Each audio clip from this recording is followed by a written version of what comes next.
máme za sebou zápas 8. kola, Partizan Bardejov, Rimavská Sobota.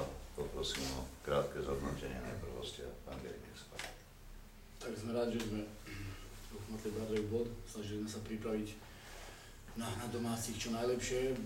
Približne vedeli sme, kde je najväčšia sila, sú dlho pokopa, aj keď nejaké zmeny, jak som čítal v minulom kole, boli tam nejakí mladí hráči, ale sú zohratí jedno z najsilnejších mústiev v tejto súťaži. Ja si myslím, že chlapci sa snažili dodržať taktické pokyny až do bodky a trošku odvážnejšou hrou v druhom poločase sme sa dopracovali k tomu bodu. Takže som spokojný s výkonom z toho. Pán Kica? Ja zase naopak som sklamaný, nie z výsledku, ale hlavne z výkonu v druhom polčase. Prvý polčas bol v našej režii a mali sme ten zápas vyhrávať nerozdielom jedného gólu, ale minimálne troch.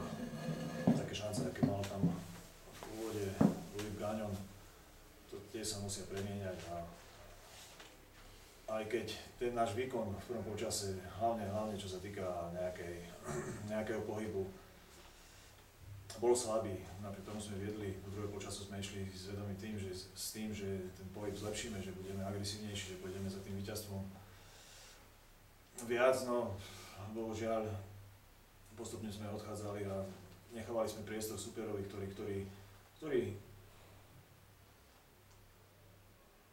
si myslím, že obžil druhý polčas, ale aj vďaka nám a strelil nám vyrovnávajúci gól. Na 1-1 a nočná mora Rimavská Sobota pokračuje ďalej.